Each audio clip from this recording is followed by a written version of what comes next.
محمد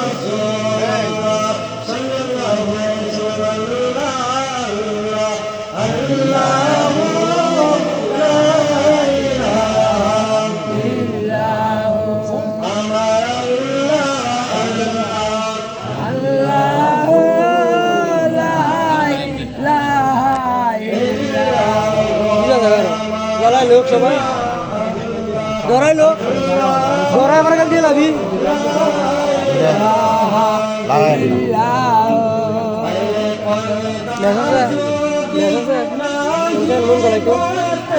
তাতে পয়দা যদি নাহি পাতেন তাতে হায়রে পয়দা তুমি নাহি পাতেন এই বিশ্বাস সারবিধি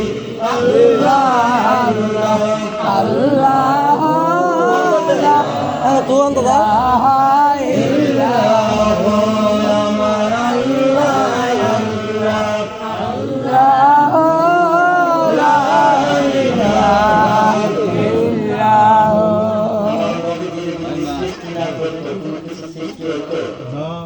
আল্লাহ পাক হাদিসে বলেছেন লাউলা মা খালাকাতুল আফলাক খোদা তাআলা যাহা সৃষ্টি না করিলে আসমান জমিন না হইতে বলেন সুবহানাল্লাহ। আমার নবীর সৃষ্টি না করে এই আসমান জমিন উৎপত্তি নদ নদী পাহাড় পর্বত কোনো কিছু সৃষ্টি হইতো না। ওই নদীর সামনে যদি উল্লেখ করেন আমার আল্লাহ মদিনাতে কাল কিয়ামতের দিন সাফাত তার জন্য ওয়াজিব হয়ে যাবে। বলেন না সুবহানাল্লাহ।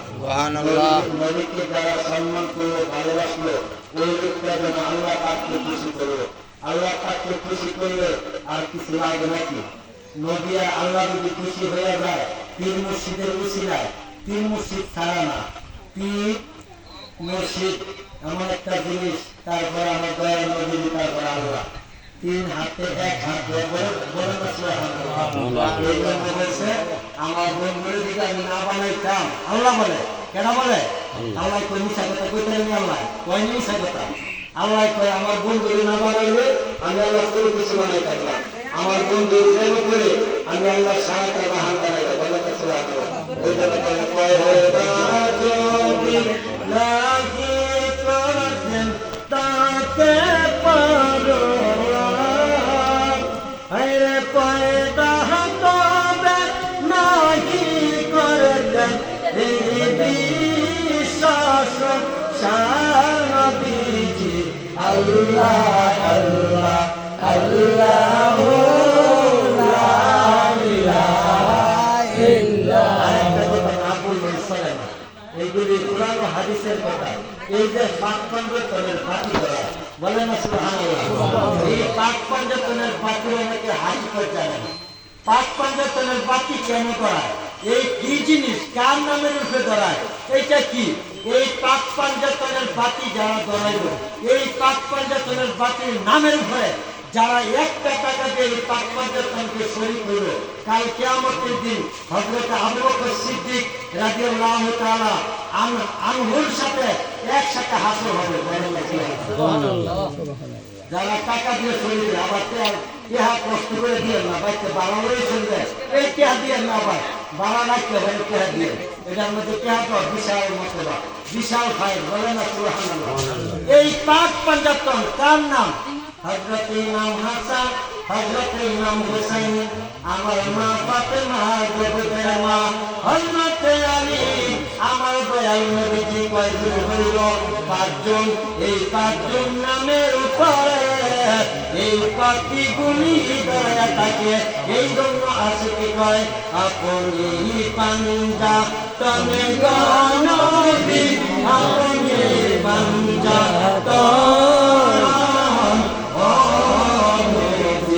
আপনি পঞ্জাত আপনি পঞ্জাত গণবি, আপনি পঞ্জাত আপনি পঞ্জাত পঞ্জাত পঞ্জাত বলে হইবনি মরণ। আপনি পঞ্জাত হযরত আলী মা ফাতেমা, বলেন হযরত আলী মা ফাতেমা। ইমাম হোসেন হুসাইন আমার নবীজি সঙ্গে লইয়া নূর নবীজি সঙ্গে নিয়া পাঁচজনের জন আপনি বুঝাইছে এই পাঁচ পাঞ্জাতনের তাদের নামের উপরে ধরায় এটা আমরা কোনো পূজাও করি না, এটা আমরা নিজের স্বার্থের লাগে ধরাই না, কিন্তু তাদের নামের উপরে ধরানো হয়। এটাকে যারা ঘৃণা করলো আমার কষ্ট মনে আছে। হ্যাঁ, ওই যে আমাদের নরসিংদী গাগটিয়া গ্রামের মধ্যে আমি ওই সময় কুমরাদি মাদ্রাসার ছাত্র, আমি ওইখানে টুটটা ফাটটা কিছু মিলাদ পড়তাম। হ্যাঁ, ওই সময় মিলাদ পড়তাম বেশি। এলাকার একটা লোক, প্রতাপশালী লোক, একটা ছেলে যাইয়া এই পাক পাঞ্জাতনের বাতির মধ্যে অ্যাঙ্কার করে লাঠি মারছিল, বলে না নাউজুবিল্লাহ। ওই বাতি চৌকিটার মধ্যে একটা লাঠি দিছিল, আল্লাহর কসম লাগে ওই ছেলেটার নাম ছিল দেওয়ার। এই ছেলেটা এক সপ্তাহের মধ্যে যে পায়ে লাঠি দিছে এই পাটা তার পঙ্গু হয়ে গেছে। এই পাটা তার পঙ্গু হয়ে গেছে। আসলে এই কাজটা তো আমরা না, এই কাজটা আমরা কার নামের উপরে ধরাই? আল্লাহ রাসূলকে পাওয়ার জন্য। ইমাম হাসান হুসাইন কারবালার জমিনের মধ্যে ইসলাম জিন্দা করার জন্য।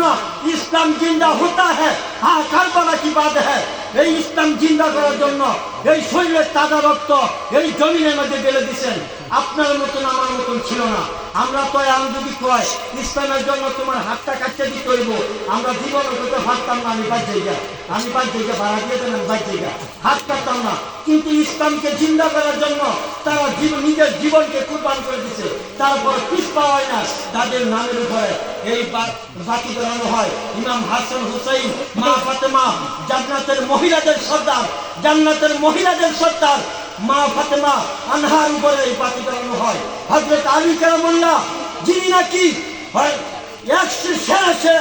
এত শক্তিশালী ছিল, এই আলী মা ফাতেমার স্বামী, উনি নিজেও কোনোদিন দয়াল নবীজিকে শ্বশুর বলে নাই, দয়াল নবীজিকে এই সম্পাদন করে বলে নাই। ইয়া রাসূলুল্লাহ বলেছেন, হযরত আবু বকর সিদ্দিক কোনোদিন বলে নাই, এই কথা বলে নাই। এই তাদের নামের উপরে আমার দয়াল নবীজি, তার জন্য নামের উপরে এই বাতি ধরানো হয়। বলেন না সুবহানাল্লাহ। যদি আপনাদের ভালো লাগে এটাকে সমর্থন করে দেন, ভালো না লাগবে বাবা হাতে পায়ে ধরে বাবা এটাকে ঘৃণা করবেন না, বাবা এটাকে অপছন্দ করবেন না। আপনার ভালো লাগে না কিন্তু অপছন্দ করবেন না, আমাদের দেহের মধ্যে ক্ষতি হতে পারে। আল্লাহর তরফ থেকে এই সমস্ত জিনিসগুলো আসতে পারে, ঠিক না বেঠিক? আপনি যদি আপনার আব্বা আমাদের দাঁত না দেন তাহলে আপনি বাধ্যগত সন্তান হবেন। আপনার আব্বা আম্মার খেদমত করতে হবে। আপনার আব্বা আম্মাকে যদি যত্ন করেন আপনি আল্লাহ দিদার পাবেন। আপনার আব্বা আম্মাকে যত্ন করার জন্য এটা তদ্রুপ এমন একটা জিনিস, ভালোবাসার জিনিস, এটা মহাব্বতের জিনিস। এই জন্য আমরা এটা এই নামের উপরে পাক পাইতে বাতি করে বলেন সুবহানাল্লাহ।